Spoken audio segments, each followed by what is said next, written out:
Hey guys, welcome back to another Nails for Newbies. Today we are going to be going over the basics of plates. Here after this intro, I'm going to insert a little blank card, if you will, with all the times to different topics that I'm talking about, because I have a feeling this is going to be very long. There is a lot about plates.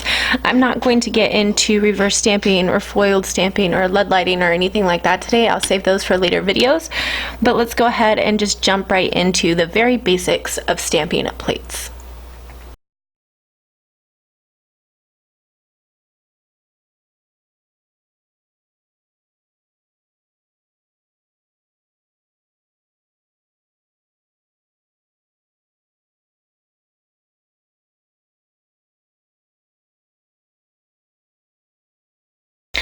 Okay, so let's start right off with what is a stamping plate. These are stamping plates. I have a couple different options for you guys just to look at. The first one obviously on top is a circular plate. This one is from the Born Pretty store. A stamping plate is just a piece of metal or a piece of recycled acrylic or plastic that is flattened out, and then an image is etched into it. There are endless amounts of images. This one here, like I said, is from the Born Pretty store. It is just pretty frilly images. You have a girl in a dress and flowers. This square one here is by the Clear Jelly Stampers, and this is like layered imaging on crack is what that is. Sorry, I'm trying not to blind you guys. This is all mermaidy stuff, which I'm going to be demoing today. You have images such as this that are just really cool, damasky, geometric shapes, images that are just, they look really good on the nail. This is also from the Born Pretty store. This is from Uber Chic. This is from their 12 series, I think. This is 1203, I believe. And it also has layered imaging. I really like Uber Chic plate. You have another style here. It's a more rectangular plate. It has a plastic backing, which I don't necessarily like because it does get very dirty around the edges from your stamping polish. But this one is from Bundle Monster with lace and hearts and geometric designs. I really like geometric designs. And then last but not least is this recycled plate. I think it is acrylic. I'm not 100% sure, but it's bendy. And I know the images are very hard for you to be able to pick up on camera, but they are there, and the pickup is beautiful. This particular one I got from Hollow Glam Decals. This is the only one I have. I don't know how other ones perform, but this one performs very well. The biggest difference between plates is not only the images. I mean, the images are very different. I am blinding the crap out of you guys. Okay, the differences in the plates, not only are the images varied greatly by plate, by designer, by company, whatever have you, but the thing that you're going to hear a lot of people talking about is the etching of a plate. When a plate is well etched, it is etched deeply. When it is deeply etched, it makes the pickup much, much easier. You can pick it up with pretty much any stamper you want. When it is not as deeply etched, you can still pick up a beautiful image. It just takes a little bit more practice. It takes a little bit more know-how. But that's just a real quick rundown on the differences between plates, besides obviously the different designs on the plate and the shapes of the plate and price point. That's another thing. For the most part, you are going to pay what you get for. The Born Pretty store has really, really pretty plates for a very inexpensive price point, but their plates are very hit and miss. Some of them are etched beautifully, others are etched like crap and you can't even pick them up. So it's very, very hit and miss with them. Uber Chic, they are always etched so pretty. Super easy to pick up. I highly recommend Uber Chic. Again, they are a little bit pricier, but you get what you pay for. Next up, I'm going to show you a couple different stampers. As you can see, I have 3 clear jelly stampers sitting here in front of me, and I have this old school, I don't even know what it's made out of, stamper, and then I have this marshmallow stamper over here. So first we're going to start out with this one. I unfortunately do not have the very first stamper that I purchased, but this is one of the first. These come basically ready to use right out of the pack. They are relatively tacky. They will pick up almost anything off of almost any plate, and the only drawback to this is one, that it's pretty tiny, and two, you obviously can't see through it, so you have to place the image going this way, and I find for myself that that is more difficult to be able to line up the image the way that I want it to. The next stamper that I have for you is a marshmallow stamper. This particular one is from the Wistonia store. This is extraordinarily smushy and extraordinarily tacky. It is, I mean, you see it came right out of its holder. It is very tacky. This will pick up your life if you wanted it to. Next up, we are going to talk about clear jelly stampers. These two are the smallest clear jelly stampers that I have. I really like them for picking up single images, and as well as the stamper head itself, like, it's small enough that it will fit small nail beds like my own, but again, I do prefer these for picking up single images off of a plate. It makes cleaning up the stamper head a lot easier. Now, these are not made the same. Not all clear jelly stampers are made the same. This one right here is from Hollow Glam Decals. Never mind the rip in it. My 3-year-old got a hold of it. This one here is from Queen. This was one of the first clear jelly stampers that I had. Excuse me. And though it does do its job, I hope you can see the difference in the clarity of the actual stamper head. This one is slightly cloudy because I had to prime it. What priming is when you have to take off the slick covering, I guess, off of your clear jelly stamper to get it to pick up. Most people do this by using soap and water. Sometimes works. If that doesn't work, you can use a Mr. Clean sponge, which clouds the head, but it does take off that clear, slick layer and allows it to be tacky enough to pick up. Other people have taken a nail file to the top of them, which also makes it cloudy. You can still see through it partially, but the stamper head itself is cloudy. This one from Hollow Glam Decals, I have no idea what she does for her stamper heads, but this one is tacky. This is a tacky clear stamper head. This will pick up almost anything off of almost any plate simply because it is tacky. I have not primed this, I have not washed this, I haven't done anything to this. I've just taken it out of the package and it is fantastic.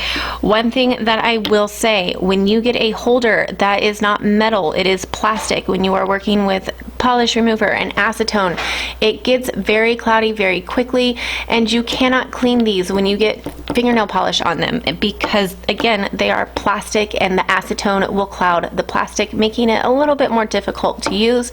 But for this one, it's worth it for me. Two more options of the clear jelly stamper. These are two of my favorite stamping heads, actually. One is from Clear Jelly Stamper, the other is from Sweet and Sour Lacquer. These heads both work very, very well.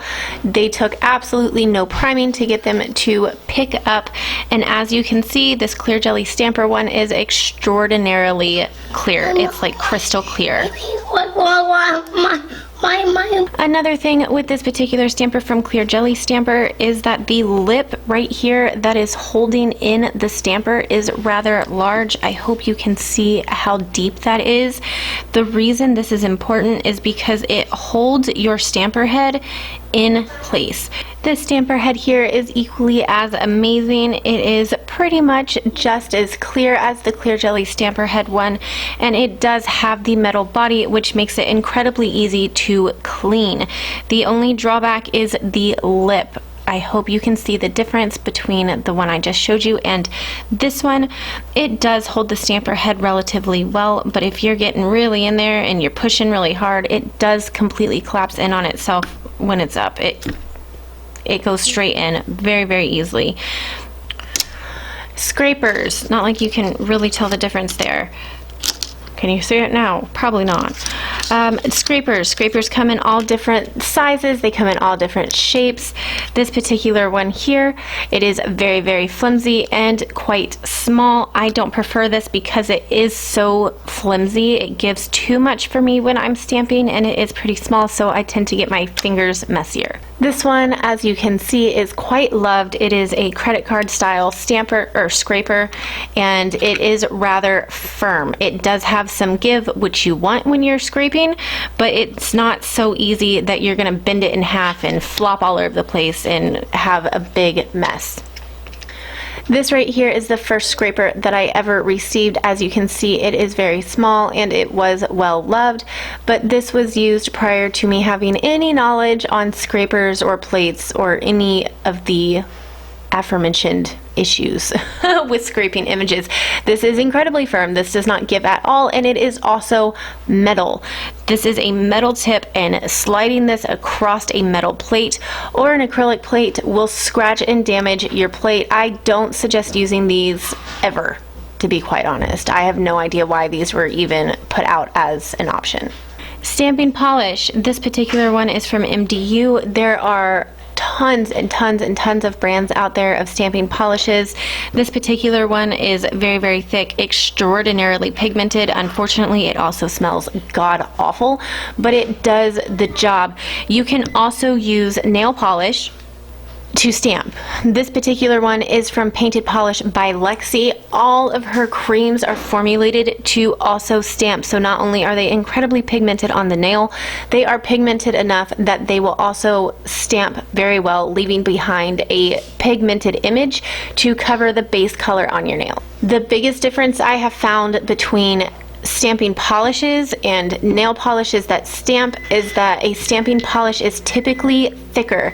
It is meant to be more pigmented so that it shows up over your base color, and a typical nail polish is usually not. Like I've said, this particular brand is a rarity. The majority of cream polishes in general will stamp, but Painted Polish by Lexi does make her formulation to be a little bit thicker, not too thick, but a little bit thicker and much more pigmented so that they stamp just as well as a stamping polish does. This is actually my favorite polish to stamp with black with, just because it is so pigmented. Okay, on to the stamping itself. When you are stamping, you're going to take your stamping polish and you are going to apply just a little bit of polish on the image that you want. You don't want too much polish, you'll make a huge mess. You don't want too little polish. You're going to have to play around with it to see the right combination for that particular image. I'm obviously using a small image, so I used a very small amount of polish. Now, scraping your image is important. You want to hold your scraper at a 45-degree angle and apply a little bit of pressure, not like barely touching the scraper, not killing the scraper and smashing it down into the plate, but you want to apply a little bit of pressure and then pull it straight back. Take your stamper and roll it on top of the image. Hopefully you can see that. This is the image that was left behind. And then as far as applying it to your nail, there's a couple different methods that you can use. I personally take my image, line it up where I want it, and then I simply just press it down. I usually rock it just a little bit, just for extra security of my mind. I rock it back and forth just a little bit, and then I simply pick up the stamper head, and then whatever little pieces of polish are left, you can always press them down on your nail. And they're mowing outside, but another way to apply your stamp is the rolling motion. So you start on one side of your nail and then you completely roll the stamper back and forth until it sticks. Okay, so we went over 2 ways that you can apply it. Now let's talk about how you clean off your plate. As you can see, I always put down a paper towel underneath my plate so that I don't cover my mat in disgusting. I take some cotton buds, 100% acetone, and then I just wipe it up.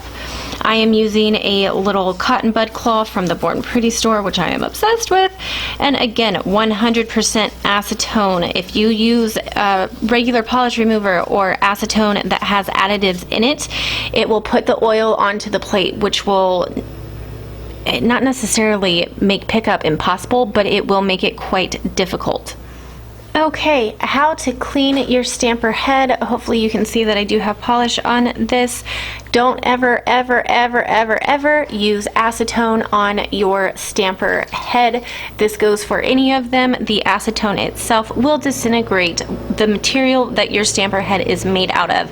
The easiest way for me is to use tape, just push it down on the tape and pick it up, and the image is left behind on your tape, and you are left with a clean stamper head as well.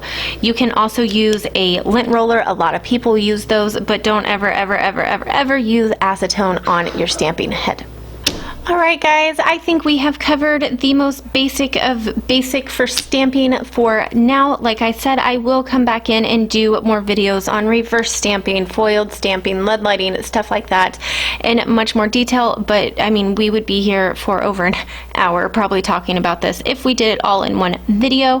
Hopefully this one wasn't too long and boring for you guys, and as always, leave your feedback down below. I want to know what you guys thought of it. I want to know if you have any questions, and I would love some suggestions on further videos down the road. As always, thank you guys so much for watching. Please don't forget to give me a big thumbs up and subscribe if you haven't already, and I will see you guys in the next one. Bye.